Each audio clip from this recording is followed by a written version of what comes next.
నమస్కారం ఘంటారావానికి స్వాగతం. ముందుగా ప్రధానాంశాలు. నటి జత్వానీ కేసులో ఐపీఎస్ అధికారి సీతారామాంజనేయులు అరెస్ట్. హైదరాబాద్ లో అదుపులోకి తీసుకున్న సిఐడి.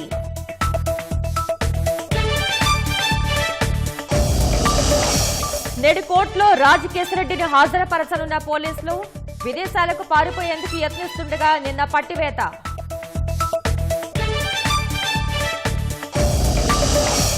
నేడు కేంద్ర మంత్రులతో సీఎం చంద్రబాబు భేటీ. పోలవరం బనకచర్ల ప్రాజెక్టుపై చర్చించే అవకాశం.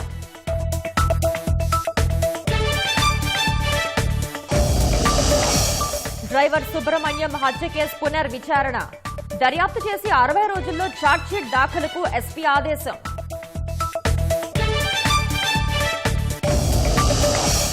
నటుడు మహేష్ బాబుకు ఈడీ నోటీసులు. సాయి సూర్య డెవలపర్స్ కేసులో తాఖీదులు.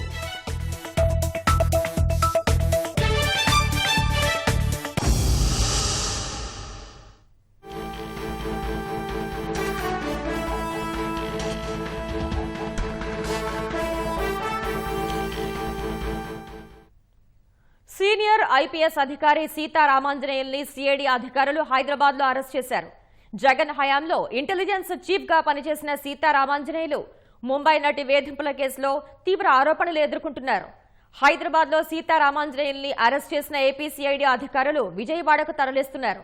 జగన్ కు అత్యంత విధేయుడిగా పనిచేసిన సీతారామాంజనేయులు ముంబై నటి కేసులో రెండో నిందితుడిగా ఉన్నారు.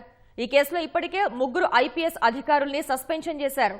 విజయవాడ మాజీ సిపి కాంతిరాణా టాటా, ఐపీఎస్ అధికారి విశాల్ గునీతో పాటు ఆంజనేయులు సస్పెన్షన్లో ఉన్నారు. ముంబై నటిపై ఏ కేసు పెట్టాలి, ఎలా అరెస్ట్ చేయాలో అన్నీ తానై ఆంజనేయులు చూసుకున్నారు.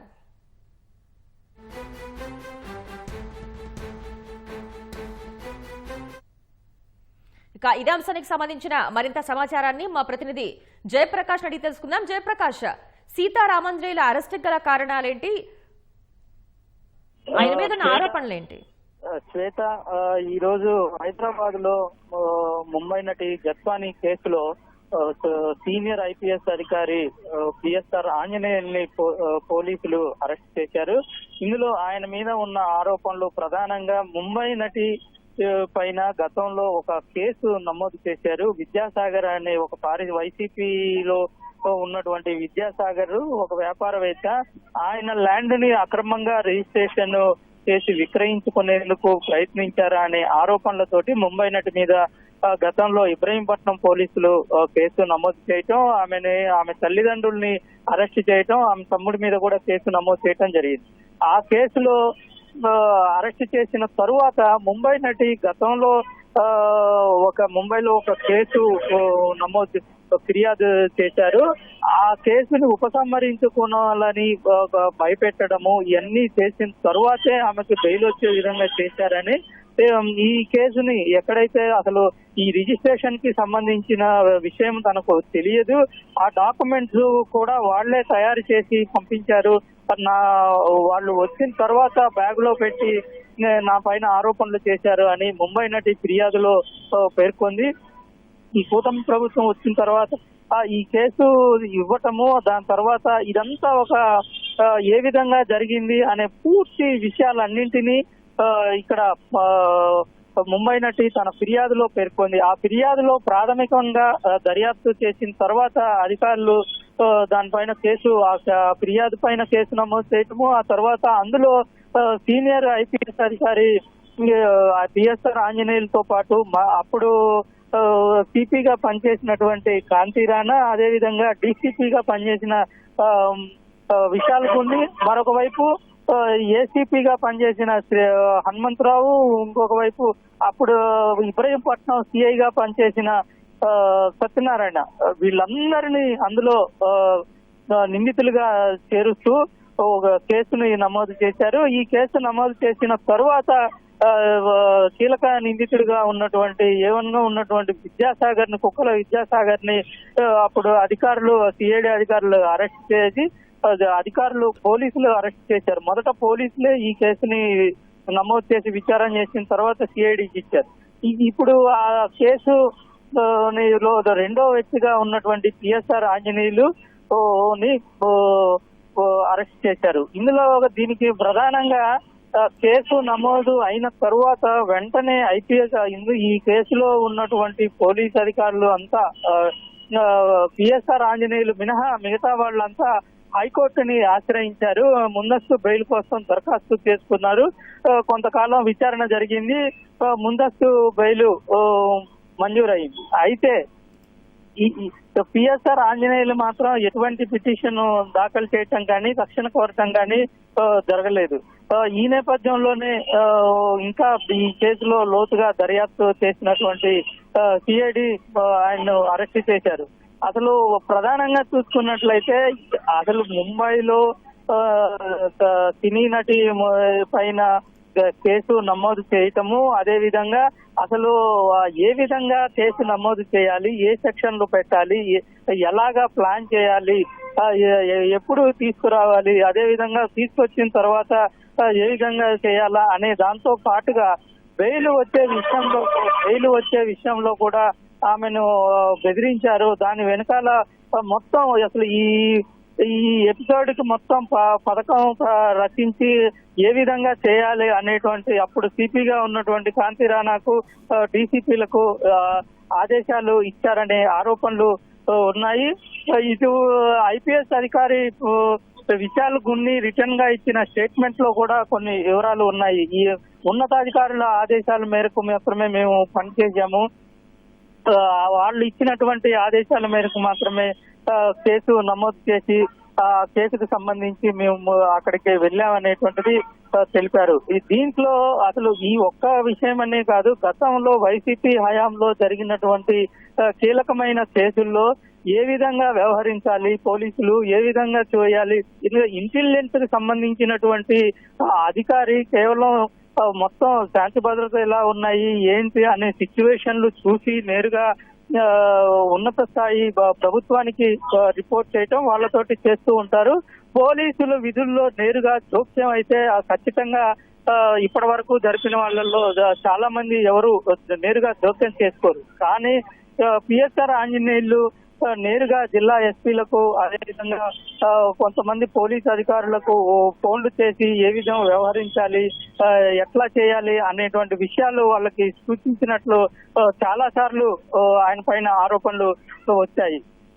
ఈ కేసులో కూడా మొత్తం వ్యవహారం అంతా వెనకాల ఉండి నడిపించి పోలీసులకి ఆదేశాలు జారీ చేశారనే ఆరోపణలు ఉన్నాయి. అన్యాయంగా ముంబై నటి పైన కేసు నమోదు చేయించి ఆమెను అక్రమంగా నిర్బంధించటం, తల్లిదండ్రుల్ని వేధించటం కూడా జరిగిందని ఆ ఫిర్యాదులో పేర్కొన్నారు. ఇదంతా ఒక పథకం ప్రకారమే నటిని వేధించడానికి, ఆమె పెట్టినటువంటి కేసుని ఉపసంహరించుకోవటానికి మాత్రమే ఇది చేశారనేటువంటిది, ఈ వేధింపులు చేశారని ఆమె ఆరోపించింది. ఈ కేసులో ఇంకా ఎటువంటి రక్షణ లేనందున సిఐడి అధికారులు ఆయన్ను ఈ రోజు అరెస్ట్ చేసి ఇక్కడికి తీసుకువస్తూ ఉన్నారు. ఇక్కడకు తీసుకువచ్చిన తర్వాత సిఐడి అధికారులు అరెస్ట్ చేసిన తర్వాత సాధారణంగా 24 గంటల సమయం ఉంటుంది కోర్టులో ప్రవేశపెట్టడానికి. ఈ లోపు దానికి సంబంధించి అరెస్ట్ చేసిన తర్వాత జరిగే ప్రక్రియ తీసుకురావటము, ఆ తర్వాత రిమాండ్ రిపోర్ట్ తయారు చేసుకోవటము, వీళ్ళ దగ్గర ఉన్నటువంటి ఆధారాలన్నింటినీ ఒక వరుస క్రమంలో వాటన్నింటినీ రిమాండ్ రిపోర్ట్ లో పెట్టడము, మిగతా వాళ్ళు ఇచ్చినటువంటి స్టేట్మెంట్లను కూడా ఇందులో తప్పరుస్తూ ఉంటారు. అయితే ఈ కేసు నమోదు చేసిన గతంలోనే మొత్తం ఎవరైతే పోలీస్ అధికారులు ఇందులో ఉన్నారో వాళ్ళందరినీ సస్పెండ్ చేసింది అందరికీ తెలిసిందే. ప్రస్తుతం ఇంకా సస్పెన్షన్ కాలం అయితే కొనసాగుతూ ఉంది. ఈ నేపథ్యంలోనే ఈ అరెస్ట్ కూడా జరిగింది. ఈ రోజు తీసుకువచ్చిన తర్వాత విచారణ జరిపి ఆ తర్వాత మెడికల్ వైద్య పరీక్షలు చేయటము, కోర్టులో కూడా హాజరుపరిచే అవకాశాలు అయితే మనకి కనబడుతున్నాయి. చేత ధన్యవాదాలు జయప్రకాష్.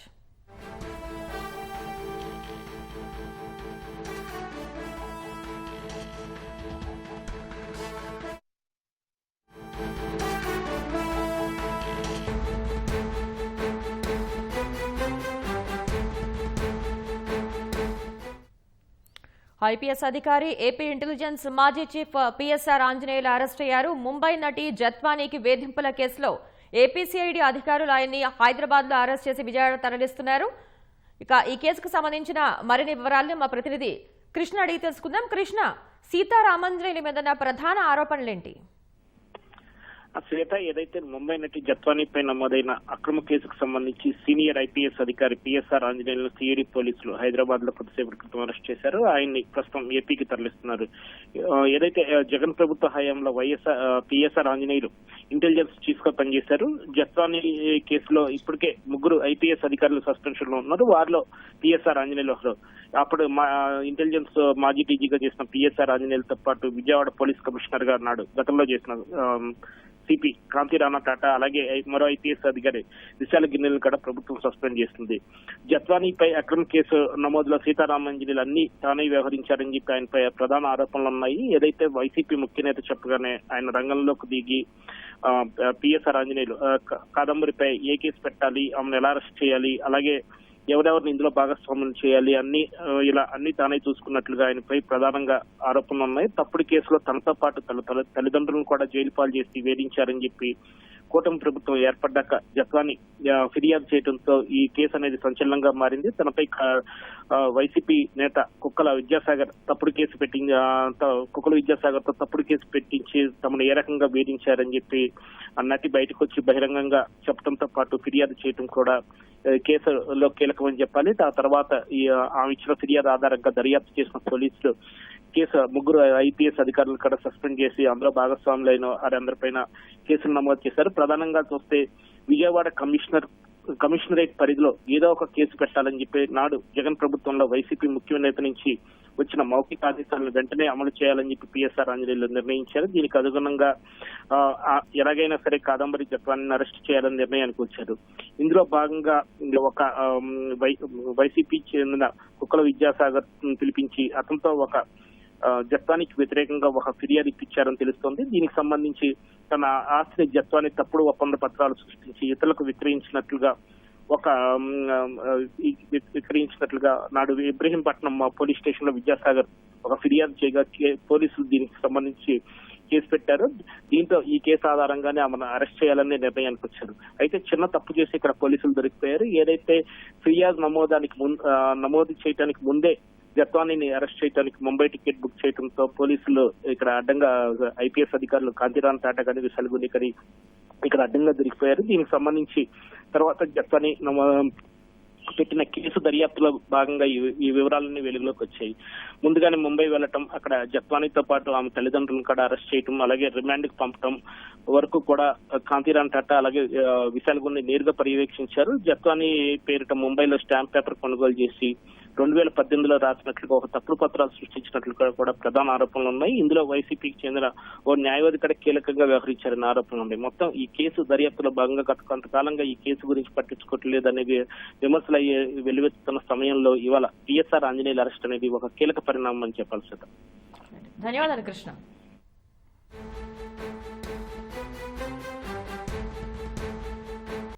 రాజ్ కేసిరెడ్డి అరెస్టుతో నాటి సీఎంఓలో కీలకంగా వ్యవహరించిన జగన్ భక్త అధికారుల గుండెల్లో రైళ్లు పరిగెడుతున్నాయి.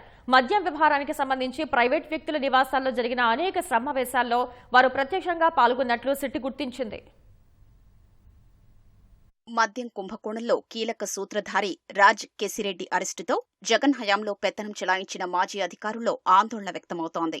ముడుపుల వసూళ్లకు వీలుగా వైసీపీ అధికారంలోకి రాగానే నూతన మద్యం విధానానికి తెరలేపారు. ఇందుకోసం రాజ్ కేసిరెడ్డితో పాటు నాటి ప్రభుత్వంలో పార్టీలో నెంబర్ 2 నేత కుమారుడు, మరో ప్రజా ప్రతినిధి, బేవరేజెస్ కార్పొరేషన్ అప్పటి ఎండీ వాసుదేవరెడ్డి, ప్రత్యేకాధికారి సత్యప్రసాద్తో పాటు నాటి సీఎంఓలో కీలకంగా వ్యవహరించిన ఓ ఐఏఎస్ అధికారి, మరో ఓఎస్డీ, మరికొందరు ప్రైవేటు స్థావరాల్లో పలుమార్లు సమావేశమైనట్లు సిట్ గుర్తించింది. మొత్తం కుంభకోణానికి ఈ సమావేశాల్లోనే బీజం పడినట్లు సిట్ ఆధారాలు సేకరించింది. అప్పట్లో ఏం జరిగింది, ఎలా జరిగింది అనే దానిపై వాసుదేవరెడ్డి, సత్యప్రసాద్ ఇప్పటికే వాంగ్మూలాలు ఇచ్చారు. డిస్టిలరీల ప్రతినిధులు, యజమానులు సైతం ముడుపుల వసూళ్ల గురించి పూసగుచ్చినట్లు సిట్కు చెప్పారు. ఎంపీ మిథున్ రెడ్డి, విజయసాయిరెడ్డిలను ఇప్పటికే సిట్ విచారించి ప్రశ్నించింది. వీటన్నింటి ఆధారంగా మరికొంతమంది కీలక వ్యక్తులు, అధికారుల ప్రమేయాన్ని ఆరా తీస్తోంది. వైసీపీ హయాంలో అత్యధికంగా మద్యం సరఫరా ఆర్డర్లు దక్కించుకున్న కంపెనీల నుంచి ఒక్కో మద్యం కేసుకు 150 నుంచి 450 వరకు ముడుపులు తీసుకున్నట్లు, నెలకు 60 కోట్ల చొప్పున 4 ఏళ్ల 2 నెలల్లో 3000 కోట్లు కొల్లగొట్టినట్లు సిట్ దర్యాప్తులో తేలింది. ఈ ముడుపుల వసూళ్ల కోసం హవాలా వ్యవస్థను రాజ్ కెసిరెడ్డి నడిపించినట్లు సిట్ గుర్తించింది. లంచాలు చెల్లించేందుకు ప్రతి మద్యం కంపెనీ ఒకరిని ప్రతినిధిగా నియమించుకోవడం, ఆ ప్రతినిధి 2-3 క్యాష్ హ్యాండ్లర్లుగా పెట్టుకునేవారు.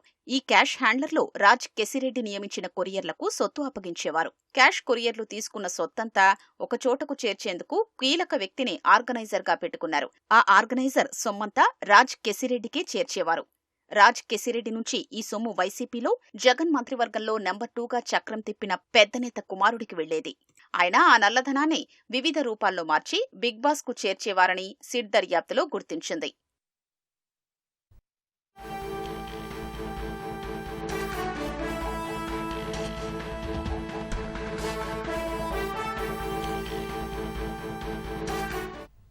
తాజాంశాన్ని చూస్తున్నాం.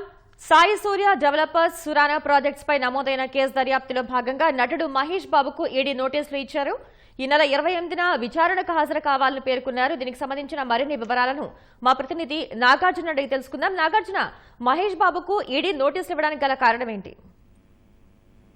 ఈడీ నమోదు చేసినట్టు గతంలో ఈ Sai Surya developers and Bhagyanagar properties limited సంబంధించినటువంటి తెలంగాణ పోలీసులు నమోదు చేసినటువంటి ఎఫ్ఐఆర్ ఆధారంగా, అంటే మల్టిపుల్ లేఅవుట్స్, అనాథరైజ్డ్ లేఅవుట్స్ లో ప్రజల చేత ఇన్వెస్ట్ చేయించి దాంట్లో పెట్టుబడులు పెడితే సో మీకు తక్కువ ధరకు లభిస్తాయని మల్టిపుల్ ఒకే ప్లాట్లు చూపించి ఎక్కువ మందికి అదే దాని మీదనే అనాథరైజ్ రిజిస్ట్రేషన్ చేశారనేది ప్రధానమైనటువంటి అభియోగం. ఇందులో భాగంగా మనీ లాండరింగ్ అంశం పైన ఈడీ దర్యాప్తు చేస్తుంది. గతంలో కొన్ని రోజుల క్రితం ఈడీ సోదాలు కూడా చేసింది. సాయి సూర్య డెవలపర్స్ ఇతర సంస్థల మీద సోదాలు చేసింది. సో ఇందులో భాగంగా పలు డాక్యుమెంట్లు కూడా ఈడీ అధికారులు స్వాధీనం చేస్తున్నారు. అందులో ఇందుకు ప్రచారకర్తగా వ్యవహరించినటువంటి మహేష్ బాబు మీద కూడా నోటీసులు ఇచ్చి అతని విచారణకి పిలవాలని భావించారు. అందులో భాగంగా నిన్న ఆయనకి నోటీసులు జారీ చేశారు. ఆయన నివాసం వద్దకు వెళ్లి 28వ తేదీన బషీర్బాగ్ లో ఉన్నటువంటి ఈడీ కార్యాలయం ఎదుట విచారణకు హాజరు కావాలని ప్రధానంగా పేర్కొనడం జరిగింది. అయితే ఈయనకి చెల్లించినటువంటి పారితోషికం ఏదైతే ఉందో దాన్ని మనీ లాండరింగ్ ద్వారా వచ్చినటువంటి సొమ్ముతోటి ఆయనకి పారితోషికం చెల్లించాలని సాయి సూర్య డెవలపర్ కి దీనికి ప్రచారకర్తగా వ్యవహరించేందుకు ఆ పారితోషికం ఇచ్చారనేది ఈడీ చెప్తోంది. ఇందుకు సంబంధించిన ఆధారం కూడా సేకరించినట్టుగా చెప్తోంది. So Narendra Surana and Sai Surya developers ఇద్దరికి సంబంధించినటువంటి వ్యవహారం ఇటీవల ఏప్రిల్ 16వ తేదీన సోదాలు చేసిన సమయంలో పలు డాక్యుమెంట్లు కూడా సీజ్ చేశారు. అందులో ఈ వివరాలు కూడా దొరికినట్లుగా ఈడీ ప్రధానంగా గుర్తించడం జరిగింది. సో దీని మీద విచారణ చేసేందుకు దీనికి సంబంధించినటువంటి వ్యవహారం దీని మీద ప్రచారకర్తలు కావచ్చు, మార్కెటింగ్ కావచ్చు, ఇతరుల వ్యక్తులకు కూడా నోటీసులు ఇచ్చి ఇందులో మనీ లాండరింగ్ అంశం ఏదైతే ఉందో వేరే ఇతర దేశాల నుంచి వేరే కంట్రీ నుంచి ఇక్కడికి మనీ ఇక్కడ దీంట్లో పెట్టుబడులు పెట్టారు. సో ఇది అనాథరైజ్ గా జరిగిందని, మనీ లాండరింగ్ జరిగిందనేది తెలిసింది. ఇందులో ఎవరెవరికైతే ఈ మనీ ఫ్లో జరిగిందో వాళ్ళందరినీ విచారించేందుకు ఈడీ చూస్తుంది. కాబట్టి ఇందులో ఇతనికి చెల్లించినటువంటి నగదు రూపంలో 2 చెక్కులు, అటు భాగ్యనగర్ ప్రాపర్టీస్ లిమిటెడ్ దాంతో పాటుగా సాయి సూర్య డెవలపర్స్ చెల్లించినటువంటి నగదు ఏదైతే ఉందో, అంటే ఈయనకి పారితోషికం ఉందో ఇది కూడా ఆ ఫ్లో ఏ విధంగా జరిగింది అనేది వివరణ కొనుంది. దీంతో పాటుగా వీళ్ళు ప్రచారకర్తగా వ్యవహరించేందుకు మహేష్ బాబు చేసుకున్నటువంటి ఒప్పందం, అందుకు చెల్లించినటువంటి ట్రాన్సాక్షన్ కి సంబంధించిన వివరాలు తీసుకొని 28వ తేదీన బషీర్బాగ్ లో ఉన్నటువంటి ఈడీ కార్యాలయానికి రావాలని మహేష్ బాబుకి నోటీసులు జారీ చేసింది. నిన్న ఆయనకి నోటీసులు జారీ చేసింది. 28వ తేదీన ఆయనకు హాజరు కావాల్సి ఉంది. ధన్యవాదాలు నాగార్జున.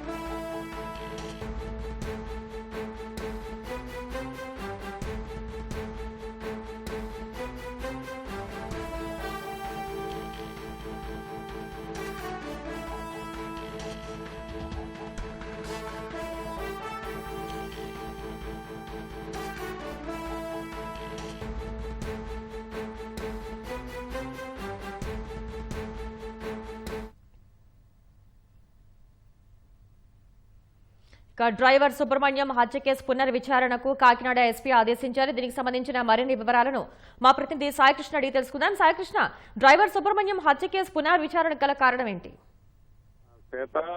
తెలుగు రాష్ట్రాల్లో 3 ఏళ్ల క్రితం సంచలనం కలిగించిన కేసు కాకినాడలో వైఎస్ఆర్సీపీ ఎమ్మెల్సీ అనంతబాబు అతని వద్ద పనిచేస్తున్న డ్రైవరు దళిత యువకుడు వీరి సుబ్రహ్మణ్యంను అత్యంత దారుణంగా హతమార్చి మృతదేహాన్ని ఇంటి వద్ద డోర్ డెలివరీ చేసిన కేసు ఇది. అప్పటి నుంచి కూడా ఈ కేసు చాలా సంచలనంగా మారింది. ప్రధానంగా విచారణ జరిగిన తీరుపై తీవ్ర స్థాయిలో విమర్శలు వచ్చాయి. కూటమి ప్రభుత్వం అధికారంలోకి వచ్చాక ఈ కేసును పునర్విచారణ చేస్తాం, పూర్తి స్థాయిగా లోతైన దర్యాప్తు చేసి నిజానిజాలు నిగ్గుదేల్చి నిందితులందరినీ కూడా బయటికి కోర్టు ముందు హాజరుపరుస్తామని కూడా అప్పుడు నాయకులు హామీ ఇచ్చారు. ఆ మేరకు కూటమి ప్రభుత్వం అధికారంలోకి వచ్చిన తర్వాత ఈ కేసులో న్యాయం చేయాలి అంటూ వీరి సుబ్రహ్మణ్యం తల్లిదండ్రులు ముఖ్యమంత్రి చంద్రబాబు నాయుడుతో పాటు డీజీపీని కూడా కలిశారు, వినతులు సమర్పించారు. ఆ మేరకు ప్రభుత్వం ఈ కేసుకు సంబంధించి గత కొద్ది రోజులుగా విచారణ భాగంగా కొన్ని చర్యలు చేపట్టింది. రాజమహేంద్రవరానికి చెందిన ప్రముఖ న్యాయవాది, రాష్ట్ర మానవ హక్కుల సంఘం రాష్ట్ర అధ్యక్షుడు ముప్పాల సుబ్బారావును ప్రాసిక్యూషన్ కు సహకరించేందుకు ప్రత్యేక న్యాయవాదిగా నియమించింది. ఆ తర్వాత ఈ కేసులో పునర్విచారణ చేపట్టేందుకు కాకినాడ జిల్లా పోలీసు యంత్రాంగం చర్యలు తీసుకుంది. బిందు మాధవ్ ఎస్పీ ఆదేశాలు జారీ చేస్తూ ఒక ఉత్తర్వులు ఇచ్చారు. ఎస్డిపిఓ ఐపీఎస్ అధికారి మనీష్ పాటిల్ ఆయనకు సంబంధించి దీన్ని ప్రత్యేక విచారణ అధికారిగా ఏర్పాటు చేశారు. పునర్విచారణ అన్ని కోణాల్లో కూడా విచారణ చేపట్టాలని ఒక నిర్ణయం తీసుకుని ఉత్తర్వులు జారీ చేశారు. నిన్న కూడా విశ్రాంత డీజీ ఏబి వెంకటేశ్వరరావు వీరి స్వగ్రామం గొల్లల మామిడాడ వెళ్లి వారి కుటుంబ సభ్యుల వద్ద అన్ని వివరాలు సేకరించారు. వారిని అడిగి ఈ కేసుకు సంబంధించిన పూర్తి వివరాలు తీసుకొని వారితో కలిసి కాకినాడ కలెక్టర్ తో పాటు ఎస్పీని కూడా కలిసి వినతులు సమర్పించారు. ఇది తన 35 ఏళ్ల పోలీసు సర్వీసు చరిత్రలోనే అత్యంత దారుణమైన కేసు. ఇది ఆంధ్రప్రదేశ్ పోలీసులకి ఒక మాయని మచ్చలాంటి కేసు అని కూడా ఆయన వ్యాఖ్యానం చేయటం తీవ్ర సంచలనంగా మారింది. ప్రభుత్వం కూడా ప్రతిష్టాత్మకంగా తీసుకొని ఈ కేసును పునర్విచారణ చేసేందుకు అన్ని చర్యలు చేపట్టింది. అందులో భాగంగా ఈ నిర్ణయాలన్నీ తీసుకున్నారు. త్వరలోనే ఈ కేసు వేగవంతం చేసేందుకు కూడా కాకినాడ పోలీసులు ముమ్మరంగా దర్యాప్తును ప్రారంభించే అవకాశం ఉంది. శ్వేత, ధన్యవాదాలు సాయికృష్ణ.